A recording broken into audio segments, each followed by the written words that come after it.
नमस्कार, सुहाणीज किचनमध्ये आपले स्वागत आहे। आज आपण पाहणार आहोत थंडीच्या दिवसांमध्ये इडलीचे बॅटर लवकर फर्मेट कसे करायचे आणि त्यासाठी काही महत्त्वाच्या टिप्स सुद्धा दिलेल्या आहेत। तसेच त्यामध्ये एक सिक्रेट वस्तू आपण घालणार आहोत। तर आणि त्यासोबतच आपल्याला इडली सुद्धा मऊ लुसलुशीत पांढरी शुभ्र कशी बनवायची ते सुद्धा पाहायचं आहे। आता थंडीचे दिवस चालू आहेत, त्यामुळे लवकर आपले बॅटर आहे ना ते फर्मेट होत नाही। पण गरमीच्या दिवसांमध्ये आपले बॅटर लवकर फर्मेट होते। लगेचच रेसिपीला सुरुवात करूया। तर त्यासाठी आपल्याला एका भांड्यामध्ये 1 ग्लास घ्यायचा आहे आणि एकाच ग्लासने आपल्याला 3 ग्लास रेशनिंगचे तांदूळ घ्यायचे आहेत। जर तुम्हाला जास्त बॅटर बनवायचे नसेल इडलीचे तर तुम्ही 1 वाटी घेतलात ना तरी सुद्धा चालेल। आणि एकाच वाटीने किंवा एकाच ग्लासने आपल्याला हे सर्व साहित्य घ्यायचे आहे। तर एका ग्लासने 3 वाटी तांदूळ आणि 1 वाटी 1 ग्लास उडीद डाळ घेतली आहे आणि त्यामध्ये पाव चम्मचभर मेथी दाणे घालून घ्यायचे आणि त्यानंतर हे तांदूळ आहेत ना ते 2 ते 3 पाण्याने स्वच्छ धुवून घ्यायचे आणि डाळ सुद्धा स्वच्छ धुवून घ्यायची आहे। आणि त्यानंतर आपल्याला ही डाळ आणि तांदूळ 6 तास भिजत ठेवायचे आहेत। 6 तासानंतर इथे पाहताय तुम्ही डाळ सुद्धा व्यवस्थित अशी भिजली गेली आहे आणि तांदूळ सुद्धा।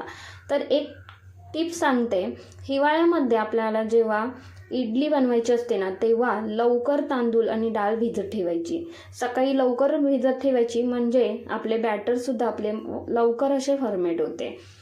तर 1 वाटीवर इथे मी पोहे घेतले आहेत आणि ते सुद्धा थोडेसे भिजवून घ्यायचे आणि बाजूला ठेवायचे।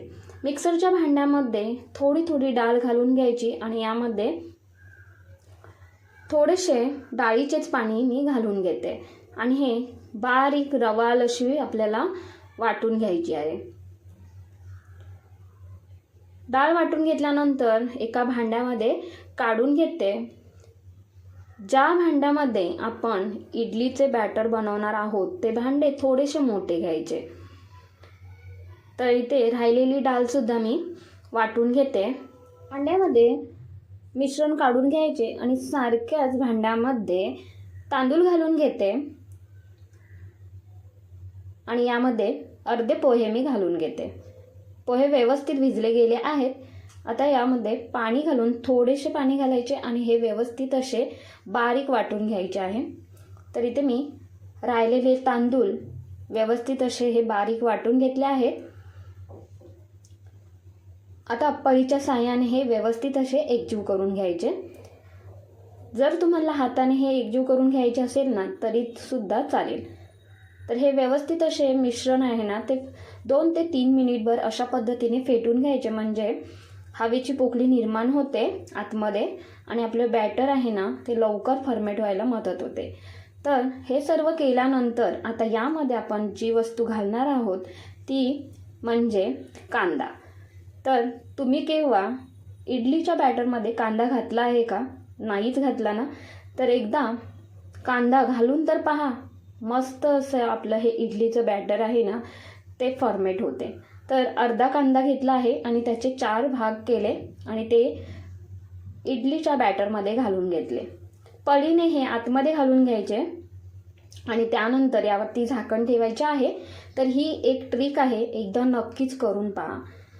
झाकण ठेवून घेते आणि हे असेच तुम्ही बाजूला ठेवलात तरी सुद्धा चालेल, कारण थंडीच्या दिवसामध्ये आपले बॅटर आहे ते अजिबात फर्मेट होत नाही। तर यासाठी सकाळी लवकर हे तांदूळ आणि डाळ भिजत ठेवायची आणि त्यानंतर दुपारी हे डाळ आणि तांदूळ वाटून त्यानंतर यामध्ये कांदा घालून ठेवायचा, तरच हे बॅटर व्यवस्थित असे फर्मेट होते। तर त्यानंतर आपल्याला दुसरी ट्रिक पाहायची आहे ती म्हणजे एका बाउलमध्ये गरम पाणी घालून घ्यायचे।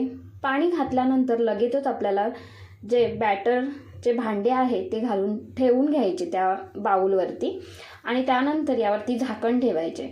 तर असे केले ना तर काय होते, तर आपले हे बॅटर आहे ना ते लवकर फर्मेट होते। आतमध्ये पाण्याची ऊब तयार होते, म्हणजे गरम पाण्याची ऊब तयार होते आणि आपले बॅटर व्यवस्थित असे फर्मेट होते. तर हे अर्धा तासच असेच ठेवायचे पाणी आणि त्यानंतर अर्धा तासानंतर हे मी काढून घेणार आहे आणि आपल्याला हे रात्रभर झाकण ठेवून असेच बॅटर आपले ठेवायचे आहे. तर दुसऱ्या दिवशी सकाळी इथे मी पाहते मस्त असे आपले बॅटर तयार झालेले आहे. खूपच मस्त आणि जाळीदार.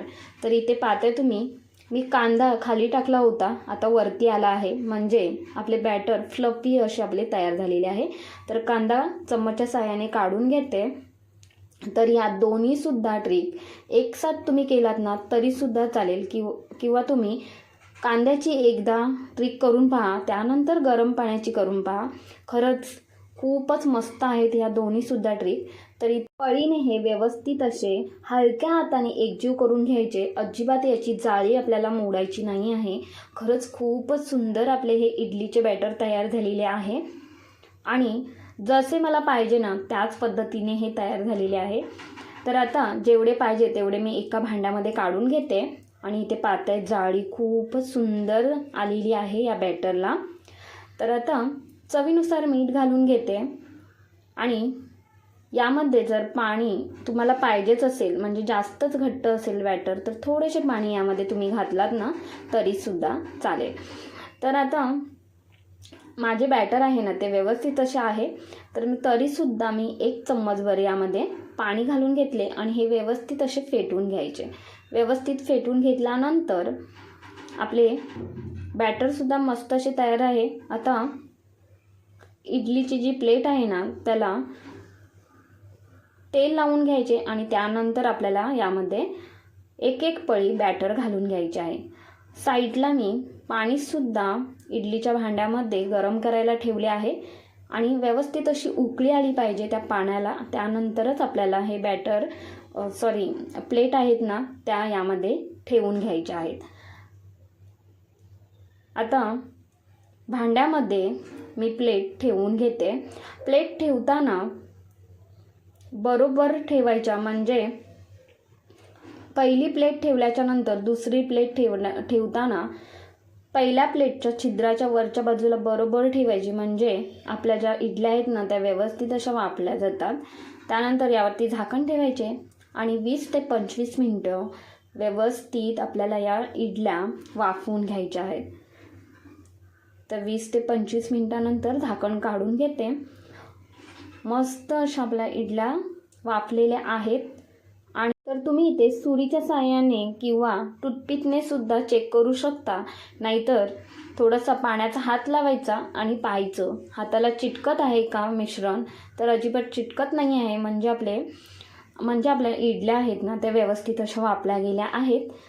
तर थंड झाल्यानंतरच आपल्याला या इडल्या काढून घ्यायच्या आहेत. तर इथे एक इडली माझ्या मुलीने काढून घेतली आहे. तिला घाईच खूप असते खायची, तर इथे काढून घेतली आणि तीसुद्धा तिथेच ठेवली आहे. तर इथे मी दुसरी इडली काढून दाखवते तुम्हाला. खूपच मस्त अशी आपली इडली तयार झालेली आहे. पांढरी शुभ्र आणि जाळीदार, तसेच ती मऊ लुसलुशीतसुद्धा झाली आहे बरं का.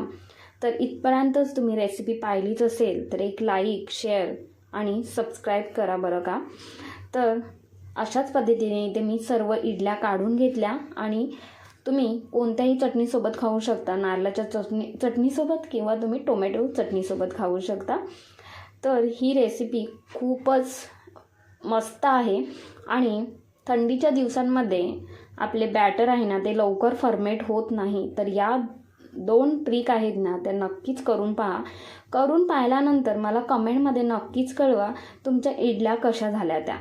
तर इथे पाहताय तुम्ही किती पांढऱ्या शुभ्र आणि मऊ लुसलुशीत झालेल्या आहेत. तर तुम्हाला ही रेसिपी कशी वाटली ते मला कमेंटमध्ये नक्कीच कळवा. आवडली असेल तर एक लाईक, शेअर, हाईप, तसेच सुहानीज किचनला सबस्क्राईब करायला अजिबात विसरू नका. धन्यवाद.